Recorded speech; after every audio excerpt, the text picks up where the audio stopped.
Say that again. So did you see Jannik Sinner? Yeah, I did. It's Yeah. pretty big too. He's very tall. He's pretty big, yeah. Like, Yeah, no way his bio says 6'2". Like, there's no way he's 6'2". He yeah, must have thrown that in there when he was like 13, because yeah. he's like at least 2 or 3 Yeah. inches taller than that for sure. I remember seeing Medvedev and Bublik, and those guys are so big. Medvedev is a tower. Like his, Oh yeah, yeah. yeah, I mean, his hands are like 3 times my size. It's yeah, how does that way you grip the racket with those hands? exactly. It has like custom made handles that are Yeah. like a foot long subway. Yeah, I feel like we see the numbers on TV and we see like 6'5", and it's like, oh, that's not as tall as John Isner. But then you walk Yeah. past them and it's like they're 2 heads taller. Then anyone's like, oh my god.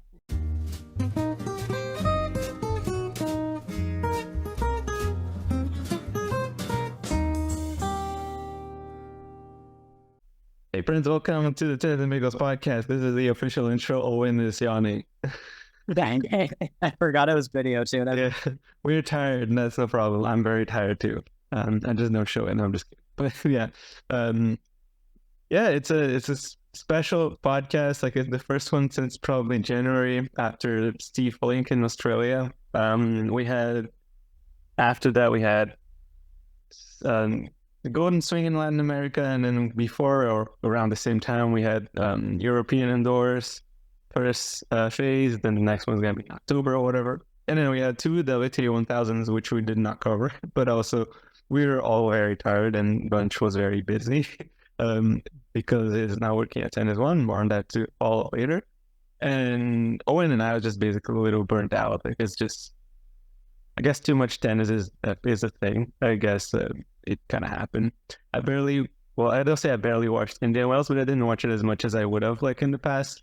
I was following the draws and the scores, but I think the one who is going to be able to add most to this conversation is Vansh on that regard. And it clicked back on during Miami, so I am kind of fresh. I liked watching Miami, and I'm actually very excited for the clay season. Also, more on that to come later in the episode. But yeah. So, well, first of all, how are you guys doing? Owen's very tired. I know that. I'll let Vansh go first. Yeah, I mean, it's been a while since I've been on one of these. I was just thinking, like, probably like end of last year, beginning of this year, I was doing those with Steve, but also with you, Andre, in like November. And so yeah, it's been a long time. I've been busy, as most of you know, with like the TennisOne app. So I've been helping them a lot with all the like digital stuff and content, and been on site for a couple of tournaments, mostly San Diego and Miami. I was just there for almost 2 weeks. So it's been cool to get a little bit of the behind the scenes access, get to talk to some more players, get like practice footage, match footage, and just like, help try to bring something different to the game. So that's what I've been busy with. And so now I'm just back from Miami and just sort of ready to crash. But I'm really excited for the clay season and what's coming ahead with, Monte Carlo all the way to Roland Garros, basically. Vansh, will tennis fans get to like see what you've been working on if they download the TennisOne app? And where can they do that? Yeah, wow, you're just setting me up for some really nice, business business promo here, Owen. Thank you so much. No, I mean, yeah, you can download the TennisOne app. It's available on the App Store. We can actually provide a link in the description to this show as well for you guys. Make it even easier for you. How about that? And you download the TennisOne app, and you can find all the information you need on all the coverage happening on both tours. Challenger Tour, ATP WTA Tour. We got you all covered with that. Scores, stats, news, videos. You can also check out the videos that I make, which are like contest matchup preview videos. So if you're going into a match and you're like, oh, I really want to know like what's going to happen between Ons Jabeur and Danielle Collins. Well, guess what? I probably have a matchup preview for that coming your way. And I probably will pick on something specific, like who's going to hit more aces, who's going to win more games, who's going to win more break points. And there's these contests in the app that you can create, but you can challenge your friends to them, and you can earn, a good like $5 to $10 every day just doing that. And it's a really cool feature. It's something new that we've added in the app. So for all of those in the US where it's legal skills-based gaming, then you can go ahead and play them. And I'm pretty sure it's available in like 30 out of 50 states. So so yeah, that's and the really great news is like there are no like gambling scandals at all right now, like in sports, right? Like it's no, not at all. And the best part about this, Owen, is that it's not gambling. That's the best part about it. It's skills-based gaming. Let's go. Yeah. There you go.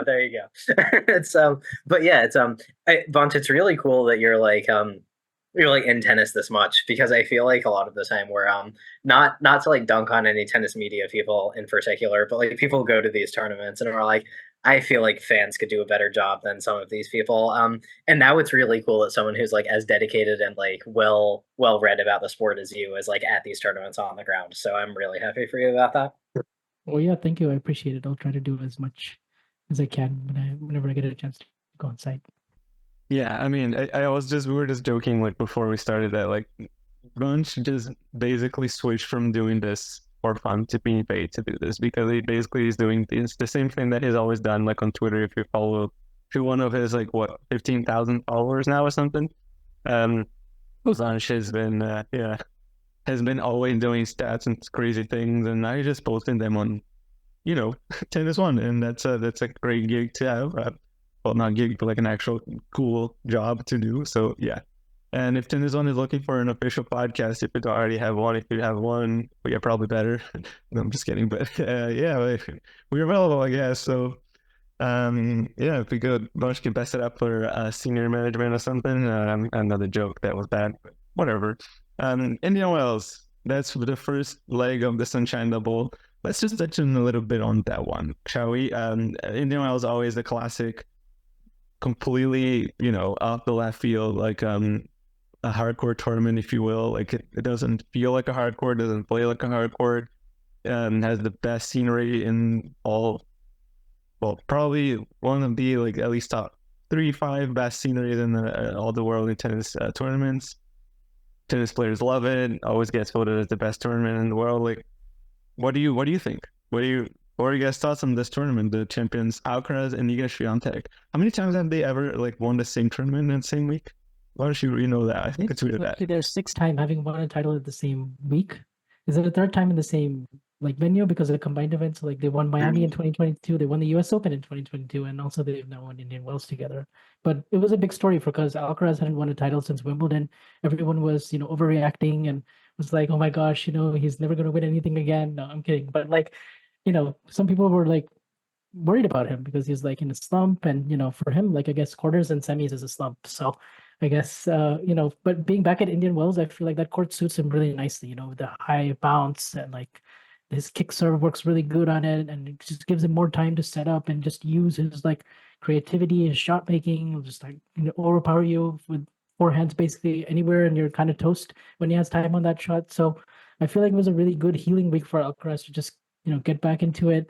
And he won against Sinner, he won against Medvedev, so he got a leg up on his rivals there at least. And I feel like these courts are going to be great conditions for him for his whole career. And he's already won 2 Indian Wells titles at 20, so I think it's a great venue, and it's kind of similar for Iga as well. So that's why, another plug, you got to check out the Iga and Carlos tennis show that I host with Damien, because yeah, we talk about this stuff a lot in terms of the parallels between them, and also just we try to cover both the tours and them and their results and where they kind of fit into the whole landscape. So yeah.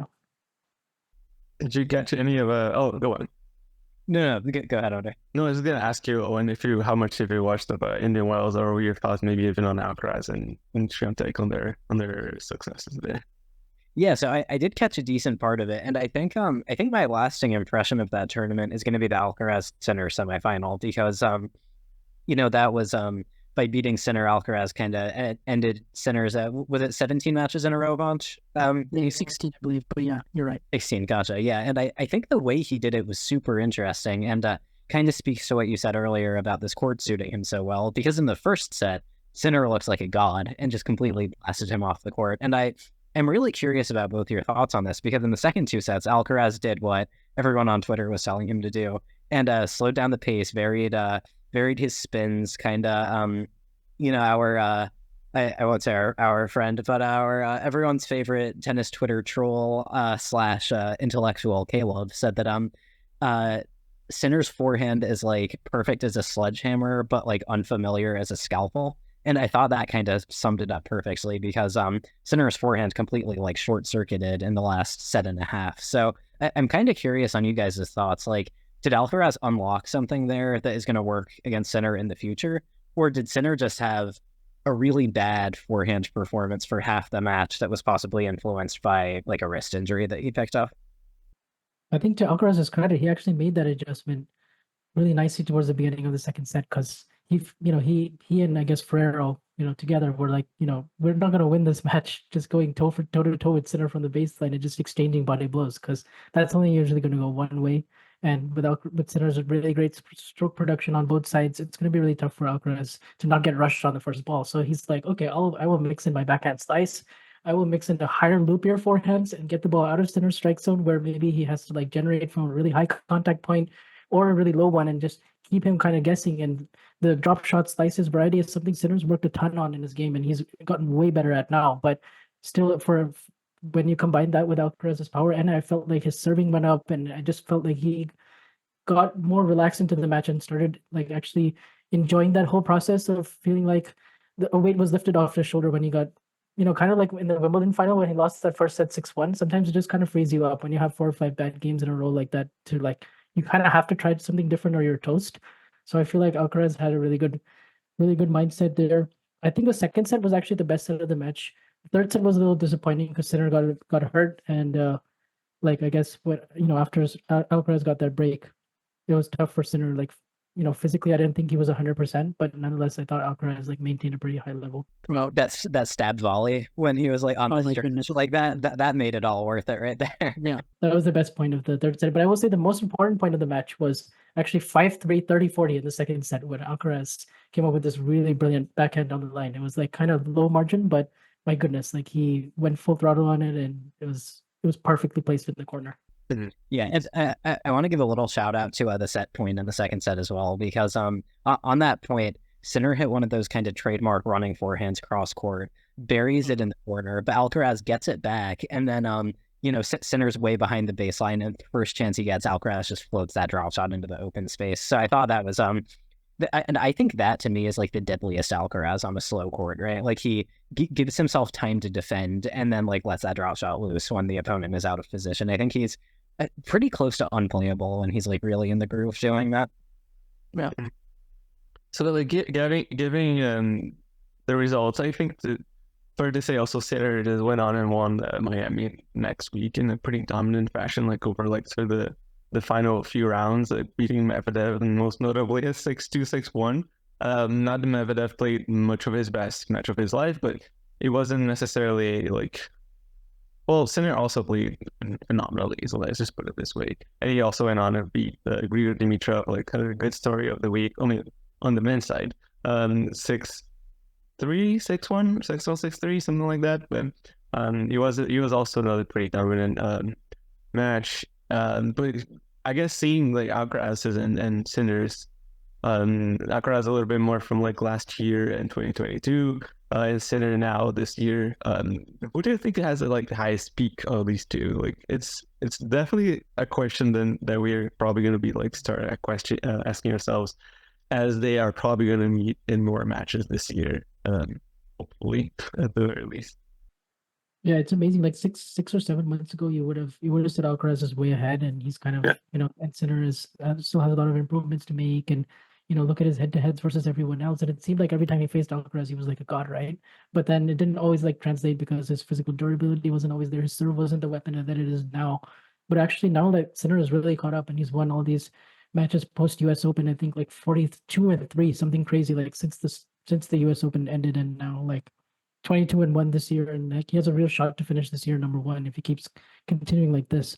I guess the biggest question for Sinner is the clay season, because that's like the one part of the calendar where we haven't seen him like peak yet. I guess like when he first broke out, he made the Roland Garros quarters, and like last year he had some good results like Monte Carlo. He got to the semis and probably should have won that match against Rona.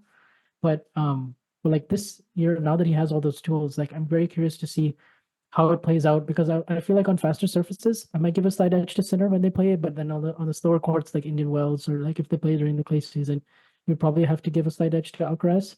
But I think it could go pretty back and forth. I feel like their rivalry could be like, it's 4-4 right now, but I feel like it could be like 12-12, 15-15, like assuming they're just going to play each other 20-30 times.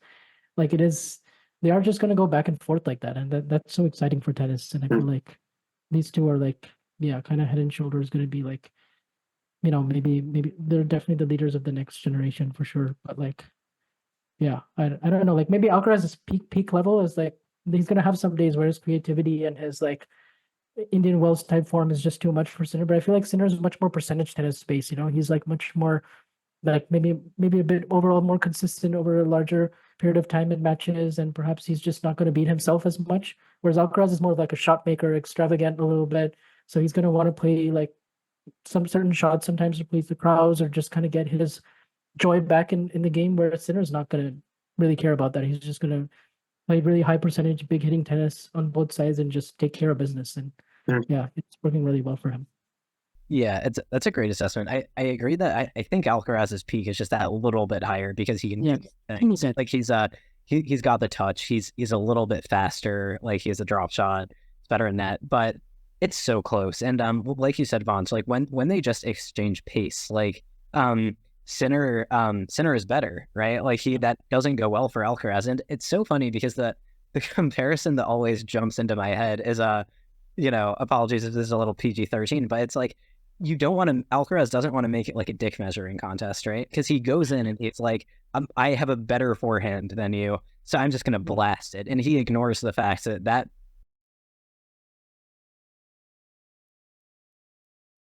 the first set of Indian Wells, and he got blown out like 6-1. I kind of think it's sort of like what Federer would do with Del Potro sometimes. Like Federer would, he would think like, I have a better forehand and I'm going to prove that. And it's like, yeah, you probably do, but you're going to let the opponent do what they're best at if you try to exchange forehands that way. So you're going to really let them shine. And what you want to do is like mix pace and attack their weakness. And so I think that, yeah, Vansh, I agree with you. Like when Alcaraz like lets himself defend like that, he's got the variety going. I do think he's a little bit better. But you're also right. Like Sinner's the informed player, right? Like Alcaraz isn't on a winning streak like this. So, like, I mean, Sinner has, even when Alcaraz was like way better than Sinner in terms of achievements, like before Sinner won a major, the head-to-head was always pretty close. So, I think it's a great matchup. And what I'm most curious about right now is, how is Sinner going to respond to what Alcaraz did in Indian Wells? Because I think if you're cynical as hell and also like really prone to recency bias as I am, you look at that and you're like, well, Sinner's going to beat 99% of players because he's just that good, but he didn't have an adjustment, right? Like he, once Alcaraz started doing that, Sinner didn't really have anything for him. So that's what I'm most curious about, right? Like what is Sinner going to do? Like if his forehand just can't murder those loopy balls the way it can murder like a flat hard ball, what's his adjustment going to be? And I think the only way that either guy can kind of go on a run in the head-to-head is if like something happens that they don't have an adjustment for. Like for a while, Alcaraz was just hell-bent on exchanging pace with Sinner and he lost a couple in a row.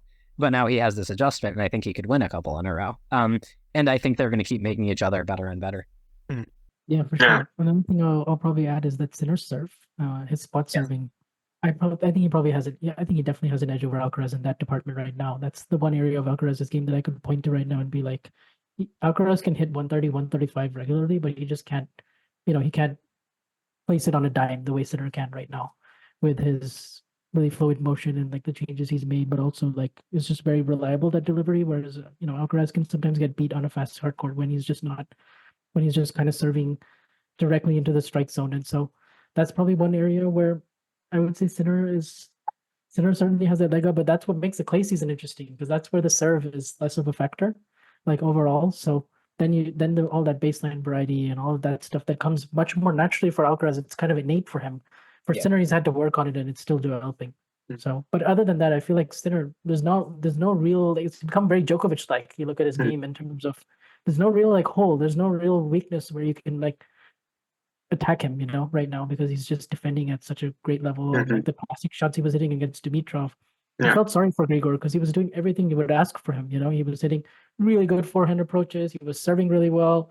He was, for the most part hanging, but he just couldn't compete with Sinner's like, ability to like convert defense to offense and like the way that Djokovic is able to do. Yeah, I saw a few of the highlights of that match. I wasn't able to watch the final, and partially because it ended a little bit too quickly. So when I got home, it was already over. But also because, well, I was away, but like I was some of the highlights, and I thought like, well, did Grigor like not play the lights out tennis that he was playing like the week? Sure, like his level was probably not as good as when he played Alcaraz, But he kept it pretty high when he played Zverev. Like I think he was able to like mix up his things and just stay with him. Like when he lost, I think he lost the second set. As soon as he lost the tiebreak, I thought, well, this is probably over for him. I think he's gonna like mentally check out. That one actually impressed me even more than the Alcaraz win. Oh yeah, Like, that was so good. Alcaraz was like the match of his life, and he could put no foot wrong, and it was just him, just like a very different tactic. But against Zverev, like when he lost that second set, and also given that Zverev had beaten him 7 times in a row, you kind of thought like, it's man, in his head. Zverev, he was more consistent than him. Like he hit his forehand way better than Zverev did.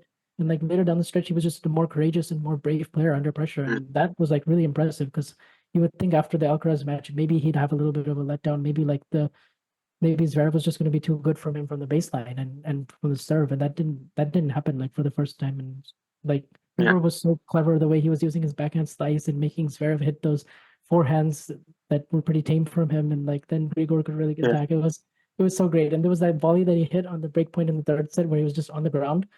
And he had to improvise at the last second. Yeah, that was. And the whole stadium just erupted at that point. So I love that point because he played everything well in that point. Even if he hadn't had to do that crazy volley, that he would have had that point regardless.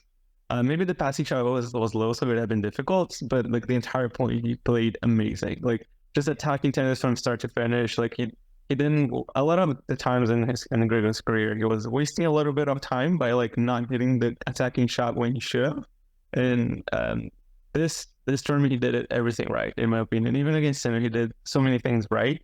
It was just Sinner on the other side of the net. He couldn't really compete against him. He wasn't able to consistently keep up like the aggression, and made a few errors like when serving. And some of the games are even close. Like it was like a 40-30 and like a 30-40. He wasn't necessarily blown off the court as the score suggests as much. Like I saw like some of his backhand winners down the line that he wasn't really afraid of hitting. He was just going down the line as soon as he got the chance. Sinner was just defending like crazy, and it was just like it was really great. I think he pointed out like how he was doing like Djokovic, like his open stance backhand like from the back of the court defending was just like, what the hell? Like what do you do? It's just you cannot even be ready for it. Like specifically, you have to be in a sort of like mental space where Federer at his peak was like lunging like for his volleys and like just being able to kind of like foresee the future. Like this, it was like 3 seconds that I just like, I doesn't know he's gonna go down the line instead. It was just there. But like you would still need to be at that level to do something about it. It's such a crazy shot, and like I hate to talk about myself, but I played tennis last night for the first time in a really long time, and I was playing this guy, and I hit a forehand down the line that like clips the sideline, right? And so I'm thinking like, okay, better approach, because like I like go to net, because you're never gonna hit a better approach than this. And the guy I was playing hits like a backhand down the line like past me, and I was just like, what the hell? Like it was like in my head it was almost like the banana backhand. It almost certainly didn't look that good, because like, you know, I suck at tennis, but it was like you said, Andre, you can't defend it.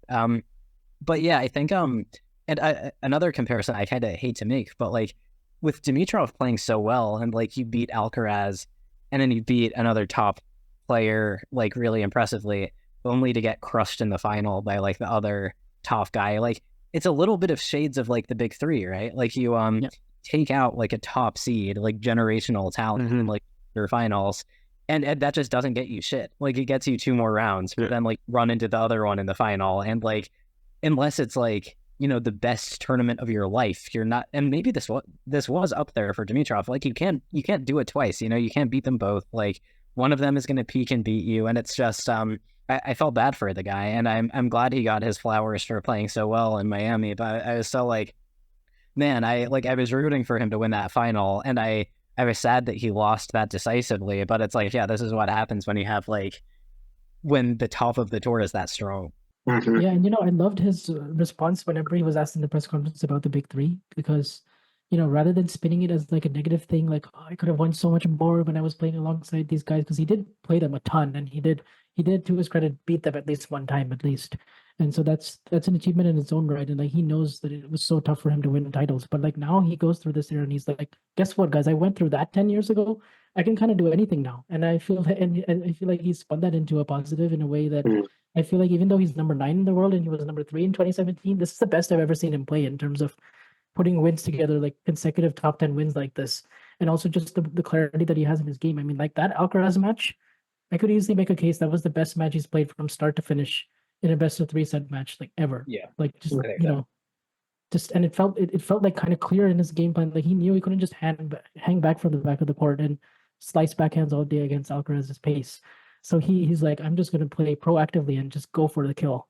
Like right off the first ball. It kind of reminded me of like Federer when he aged like past 35 and when he was playing Nadal. Nail backhand. Well, that reminded me so much of that match. Just the score line, but also just this kind of style of opponents and the game plan that he had. He's really like simplified things with Jamie Delgado and mostly with Jamie in his corner, and like he just feels like he has a ton more clarity in terms of, because he's always had all the shots, he's always had the amazing athleticism, he's always kind of had the full package, but now he's really starting to put it together. Is he going to win a major? Probably not, but at least like can he get to another quarter semi? Like it's certainly possible now. I certainly believe he can continue to have more runs like this for the next 18 months or 2 years maybe.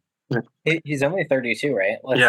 I thought he was older than that. Seriously, I thought he was like 34. Fit, like he's so fit, so that hopefully he can be like that. He had some rough years after the 2017 thing. He had long COVID, which really messed with his training, and he had like some shoulder issues. Like, that 2019 U.S. Open really kind of saved him.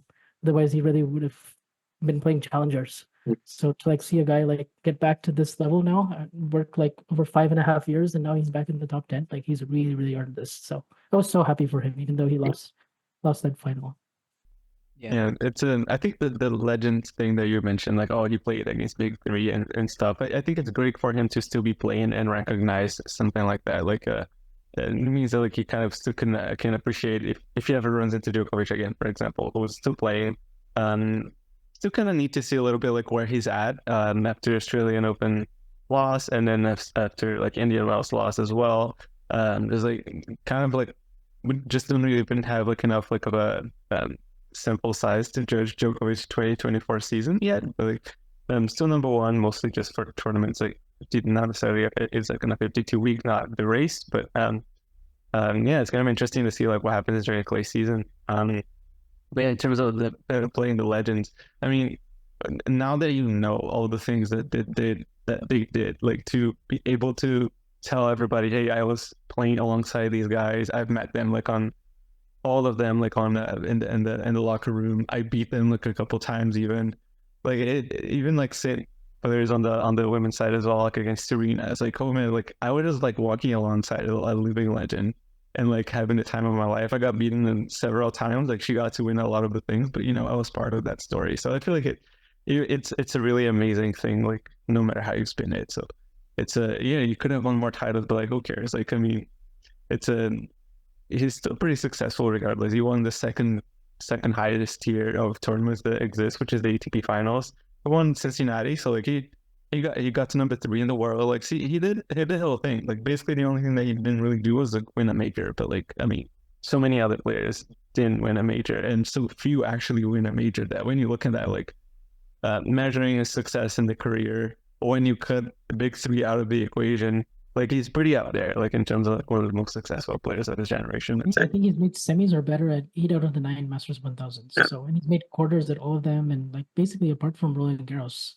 And like one of the other Masters, like Madrid, he's been to the semifinals of every other big tournament. So that's and even Roland Garros, he's part of a legendary moment when he was playing Richard Gasquet, and they had like a 3-shot rally, and Gasquet puked and Dimitrov started cramping. It was like it was kind of combination really impressive and like a little bit hilarious to watch. I think Grigor can put that on his resume. So.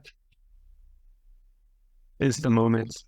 Yeah. But yeah, he said once that he played. This is a funny anecdote from the press conference. He said, he was asked like who was the toughest out of the 3. He said like for him it was Roger, and he felt like when he played Roger at Wimbledon, he wanted to go dig himself into a hole and just hide. He felt so embarrassed being on the court with Fed in 2017. I think that was everyone in the press was laughing. And it makes sense because like the 2017 Wimbledon, like this is Dimitrov's best year. He has this amazing Australian Open, and I think I kind of remember like looking up the scoreline at the time and being like, "What the hell? That was supposed to be like way closer." Because Federer just like blew him off the court. Yeah, 2017 is like after 06, 07, probably one of his best season of his life. Seriously, like the way he came out with that backhand or the save. But yeah, what about the women guy? Like, what do you feel like? I feel like one of the stories of Indian Wells, like we're gonna get to Danielle Collins later in a little bit, but like Maria Sakkari like really impressed me in Indian Wells, right? I mean, she really does. I think she put a lot of you put her like in a match when she's behind, she's extremely dangerous. When she's ahead, you can kind of get shaky. But I think that's basically the start of her whole career in a sense, right? Like now there's like very little pressure on her in a sense. Like people are not really expecting her to reach the final again, and then she beat a few great players on the way to losing to Swiatek again in the final. But yeah, it's pretty inspiring run, I'd say, from her. Yeah, I'm really glad you mentioned her. Like she was at one of my top of my list when we were going to talk about the women because yeah, she also made quarters of Miami. Played this really good match against Rybakina, which I was there for in the stadium, and probably maybe the best match of the whole week. To be honest, it was so well fought from both.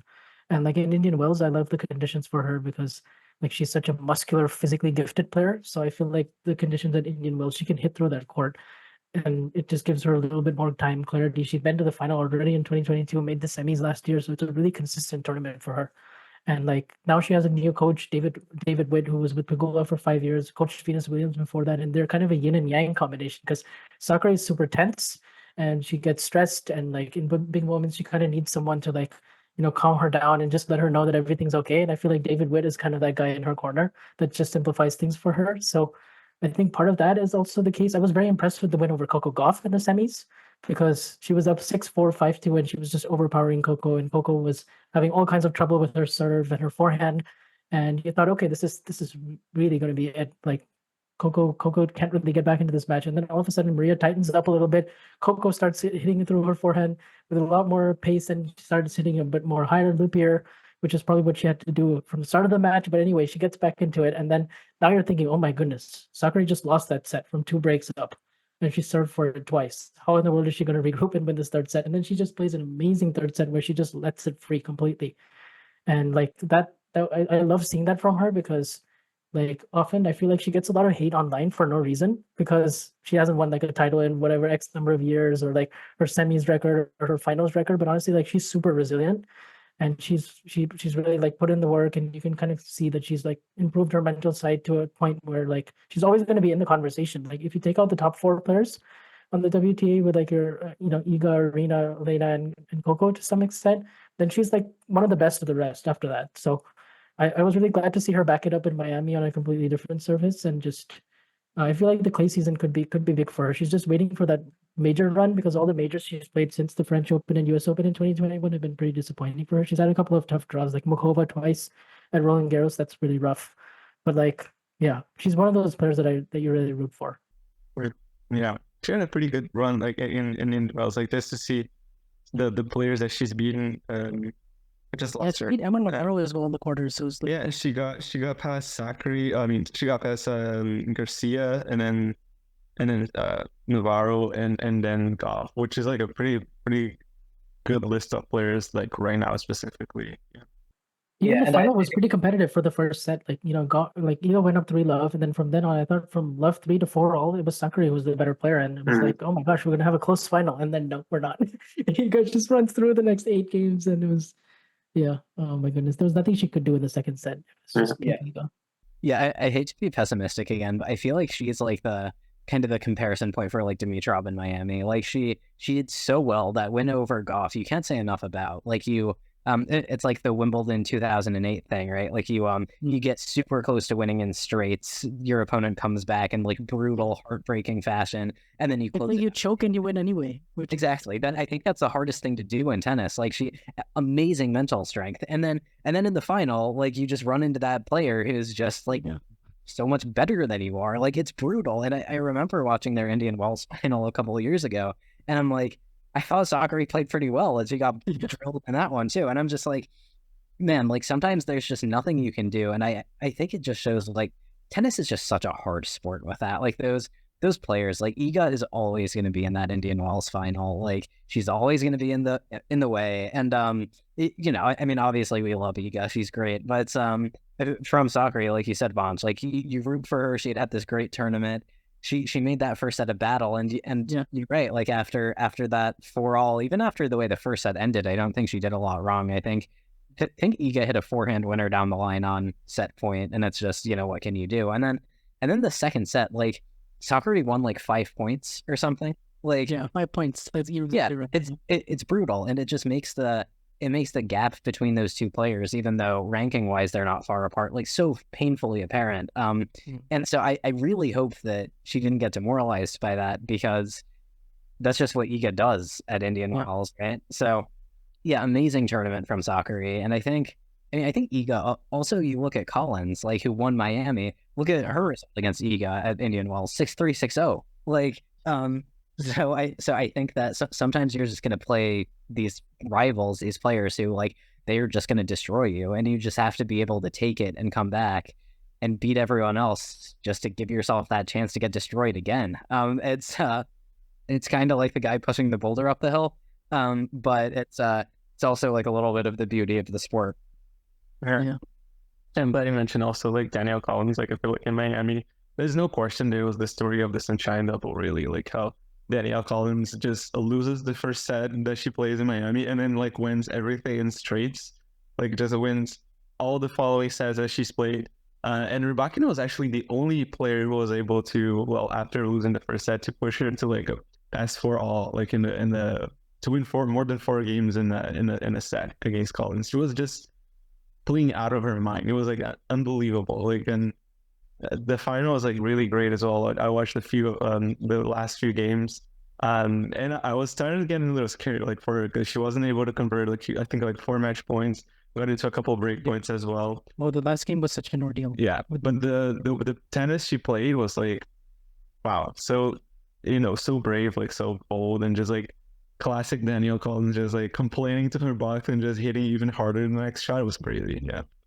Yeah, it was wild. Like, it seemed like she could do no wrong for like 13 sets in the whole tournament, and she came up against really quality players as well. You look at her draw, and it's like, my goodness, how did she do that to Caroline Garcia, who took out Osaka and Goff, and like, the wins over, like, she beat Alexandrova like very handily in the semis, and Alexandrova just beaten Pegula in the quarters and just destroyed Iga in the 4th round. So it was like whenever she played against big hitters, she even got more clarity and just was like attacking second serve returns. It's almost Ostapenko-esque, like when she's in that zone, because like second serve returns, she's like the most aggressive second serve returner, like behind Ostapenko statistically. And it's like, how are you supposed to compete with that on the first strike? And guess what? Like, she can actually move really well. She can serve.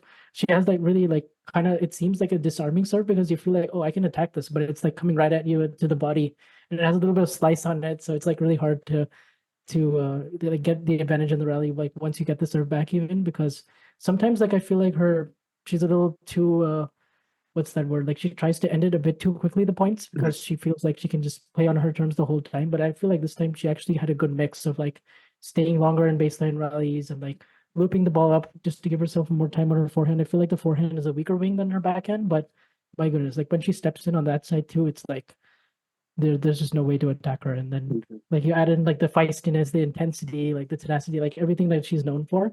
She had like a great mix. Like, she wasn't just yelling "come on" after every single point, like for most of the tournament, because she was mostly just so focused on like, the next game, next changeover, like next set.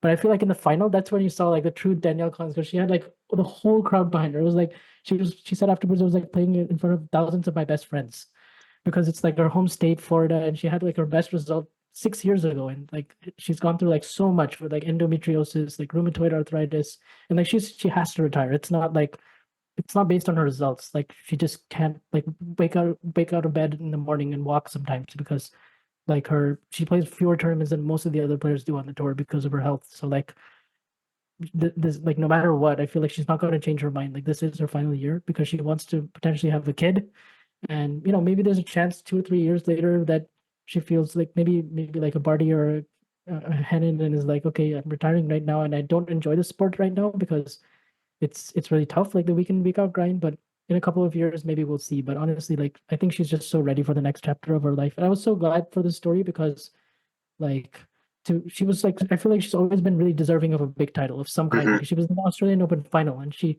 pushed Barty really, really hard, and that time she had the crowd against her. Now she has this moment where like she can really just like do her whole career proud. And like, she's only won 3 titles, but a 250, 500,000 and a slam final, like, all after playing college tennis and only being on tour for like 5 years and playing like 10 tournaments a year. Like it's amazing. It's amazing. Yeah, Vansh, you just made me miss Vardy again.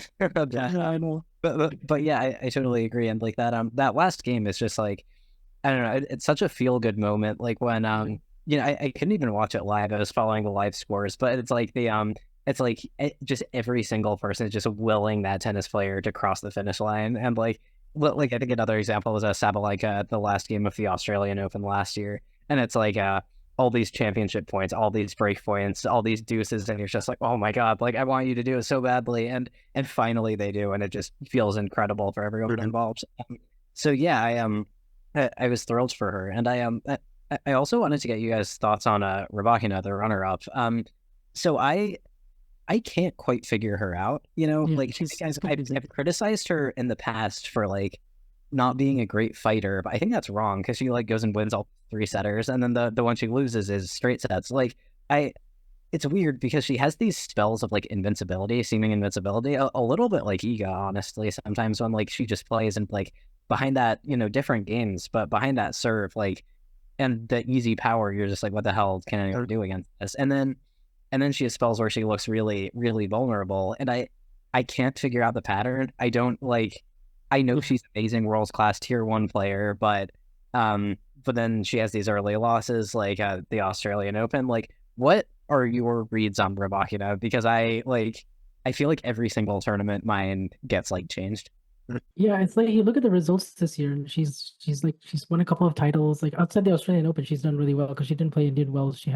She seems to get a lot of illnesses, a lot of ill health, and that's another thing where like her immune system for whatever reason, like she's wearing these like recovery glasses throughout Miami, which I asked her about in the mix zone actually, and she's like, these glasses are not for fashion, they're for recovery. So I put them on, and like I get like this sense of, she didn't really elaborate because she didn't want to, like she didn't want to explain all that information, but like I felt like she wasn't at 100% throughout the whole week. Like she seemed to be struggling, like just managing her energy, and like you saw a lot of level dips because like she'd be playing amazing and godlike for like a few games and hitting 3 or 4 aces sometimes in 2 games, and then like her level would just dip. Like she lost that second set against Azarenka. She won 5 total points in that second set. You're just like, with a serve like yours, like how is that possible that you got bageled, But I guess she was also just potentially conserving her energy for the third set. Because like when it really counted, she stepped up. But like in the final, I feel like she didn't quite have that gear because she played so many 3-setters that physically I think it was too big of a gap between freshness and how like Collins was so fresh and like so motivated, and like Rybakina at that point was just kind of on her last straw. And like she like Collins, I think Rybakina was 1 for 11 on break points because the match was even closer than like what the 5 and 3 suggests. It was like over 2 hours, and it was like could have like easily gone her way. But yeah, I feel like in future tournaments, like because like also think because she missed Indian Wells, so like she was looking for that match rhythm earlier on. She didn't expect to get to the final. Like she said that like for her this is a great result because she thought, okay, like maybe quarters max is like this is the best I'm gonna do here, and then get ready for the clay. So kind of unfortunate. Maybe if she'd played Indian Wells, like maybe she would have felt a bit more of a favorite going into this one, but. Like yeah, she plays so many 3-setters, and that's probably like one area of her game like this year where it's just not quite as like she should be winning some of those matches a bit easier. Like forget the Sakkari one, or like I'll throw that one out of it, but like all the others, I feel like she had a big like level dip at some point that just made her life a lot harder. Yeah, I mean, I agree with you. Like in the sense, like the 5 and 3 was a lot more closer than it looked, especially like in the last game, like where she was playing, she wasn't necessarily. It's not that I feel like Collins didn't necessarily choke in that game as opposed to Rybakina just like played some ridiculous shots as well, like and saving match points as well, getting to break points. He could have gone. That game could have easily gone her way. It was just like I think they both were playing like extremely good tennis at that time. I do find that I like Rybakina's approach to being able to still let it loose and just go for the forehand as well. And most of the time, I think she makes those. And she is pretty bold as well, of course, like with her aggression. I like that she showed quite a bit of emotion on court this week. I kind of got a bit of a feel of like where she was at. I feel like she she showed that she wasn't 100% like in their body language as well. Like sometimes she was a little bit frustrated with her level. But yeah, I think maybe you were right before Owen. I think that she wasn't necessarily the best fighter, but I think that she might be something that she has been learned. She has been learning to do. I think it was just kind of like a skill that you can improve on. That it's not necessarily something that is so much related to technique as opposed to like a mentality or a focus thing.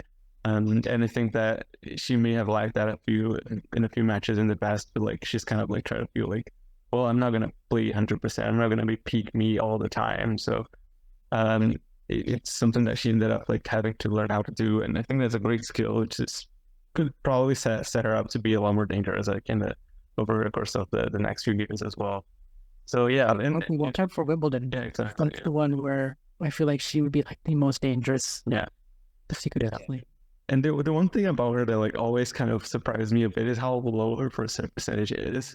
It's always hovering about like 50%, 52, sometimes like 49, and I'm like, how?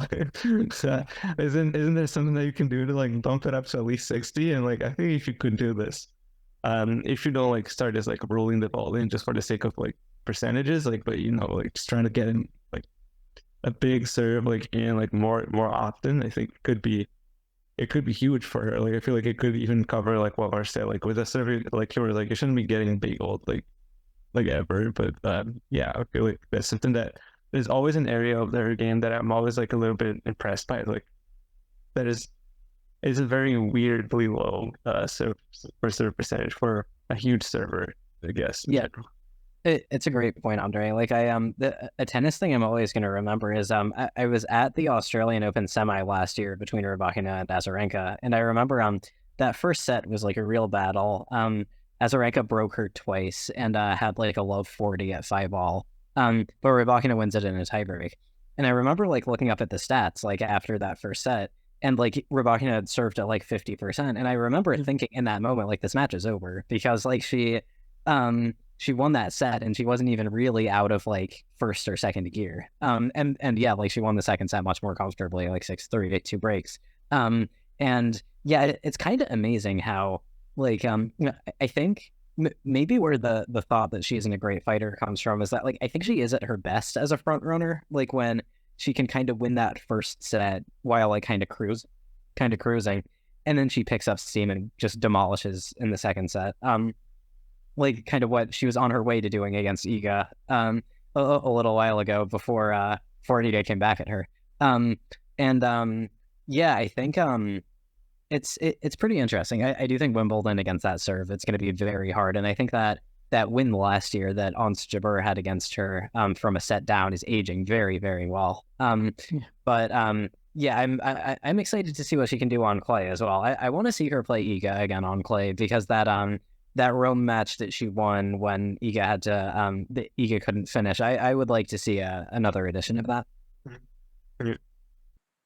Yeah, I hope she can be 100% for all the clay tournaments, because last year she had to pull out of the Roland Garros, and then she kind of didn't seem right like the whole rest of the year after that. After pulling out of, she had COVID, I think. So yeah, hopefully she can be in the mix, because like I feel like we have a really good group of like 4 or 5 top players right now in the WTA. I just like to see them play each other more often. That's like my only wish. Like just get more matches between them. Hopefully we can get that during the next few months. And about the clay season, which is about to start. I mean, I guess the WTA sort of started in Charleston on the green clay, which is for me always like a little weird, but I don't know. I never played on green clay. I only seen it. They had like some in Montreal in the Tennis Canada National Tennis Center, and it feels a little too dry for me. Like it doesn't necessarily looks that I feel like the red clay that I'm used to in South America. But I'll give it a pass. It clears clay, and that's it. But like hard choke is what they call it in the States. Yeah, exactly. But what was I going to say about it? Oh yeah, but like we have obviously like and WTA have Iga Swiatek, like the super favorite for basically all the tournaments. What do you think should be challenging her the most, I guess? And on the men's side, who should be like the main guy to be like, you know, the favorite for the titles there? Is it for Iga? For for the women's.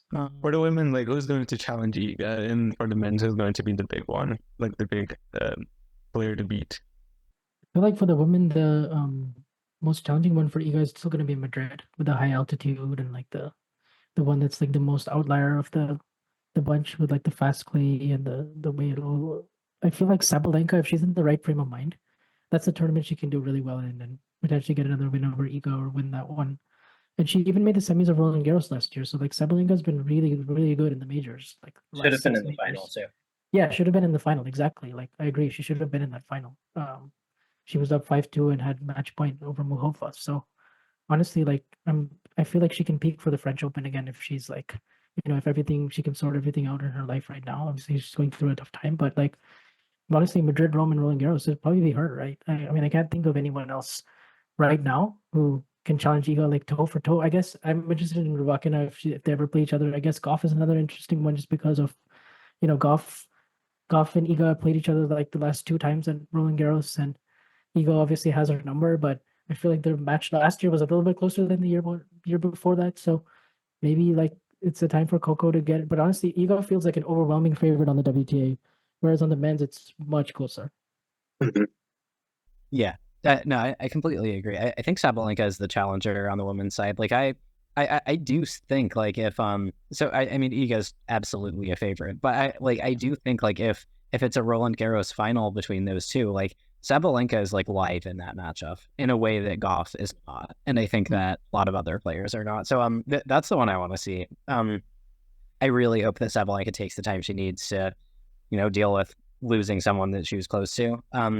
But and I hope that doesn't interfere with her level. But if it does, obviously completely understandable. And the men's, like, there's a bit of a vacuum without Rafa, and also with Djokovic. Like Djokovic is not. He's great at Roland Garros and he's great at Rome, but like I'm not expecting Djokovic to do anything in Monte Carlo and maybe not even Madrid. Like so, there's a real opportunity for Alcaraz and Sinner to come in and just win everything. Like it's I don't think it's gonna happen because like they're both there in the way of each other and there are other players there too. But like there's an opportunity here for someone to come in and sort of like I'm the next king of clay. Like if well let's say I don't know. Well, let's say Sinner. We haven't seen Neo Sinner on clay yet, right? Like Gil Gross made that point in a video. Let's say he's still not adjusted on the clay.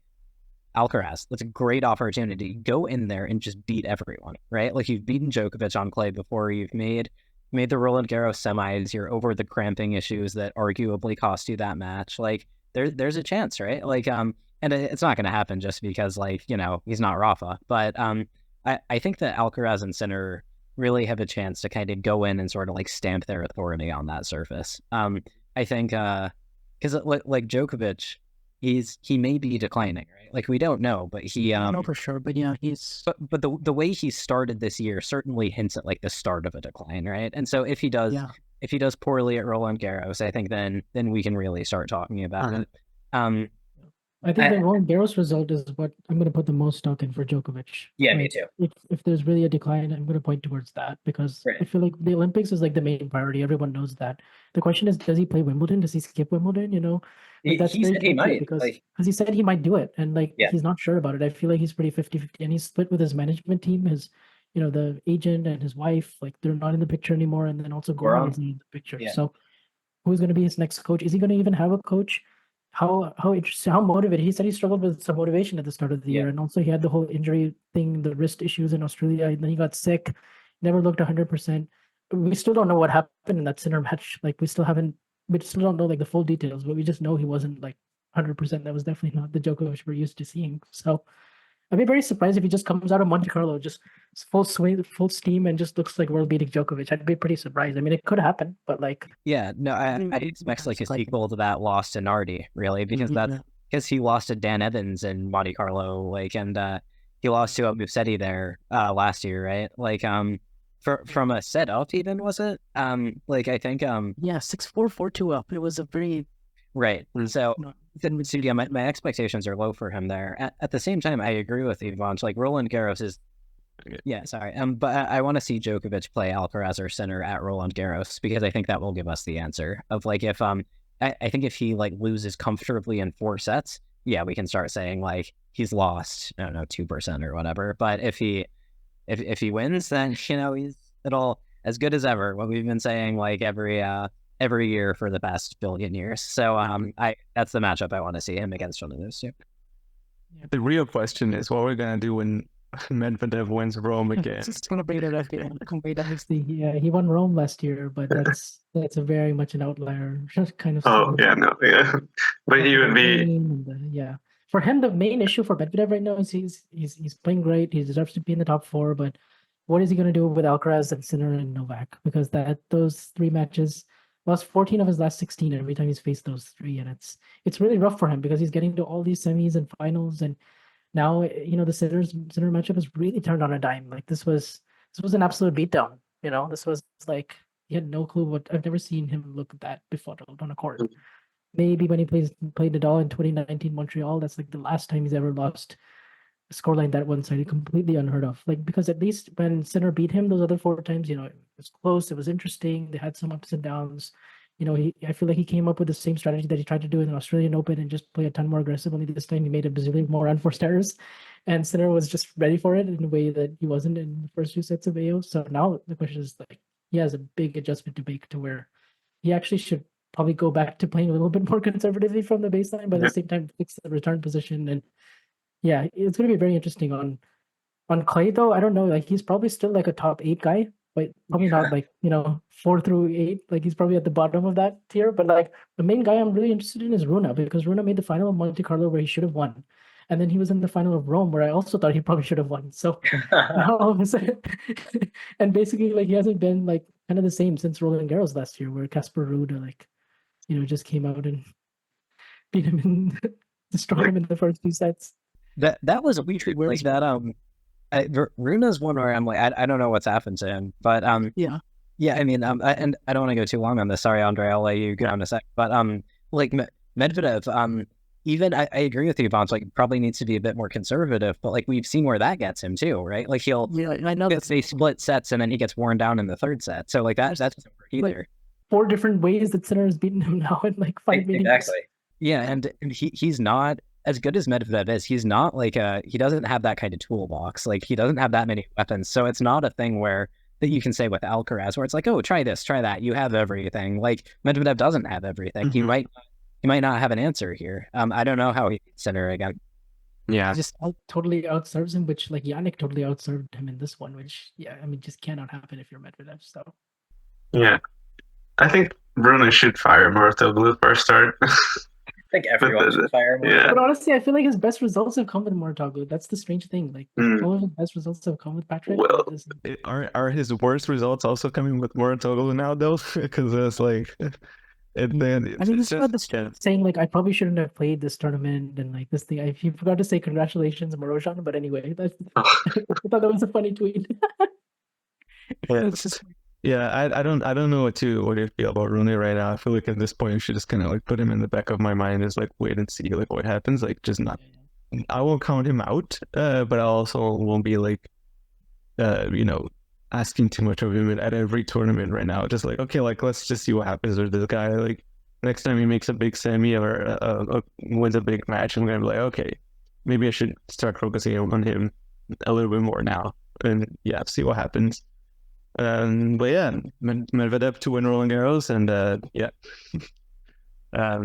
So thanks guys so much for showing up. And Owen, Vansh, I meant to say, Vansh, thanks for finding the time to finally be in the podcast again. I know you've been extremely busy. The tennis world is fast and takes a lot of time. So it's great to have all of us 3 again in the same pod. I think last time was probably somewhere in November that we did it.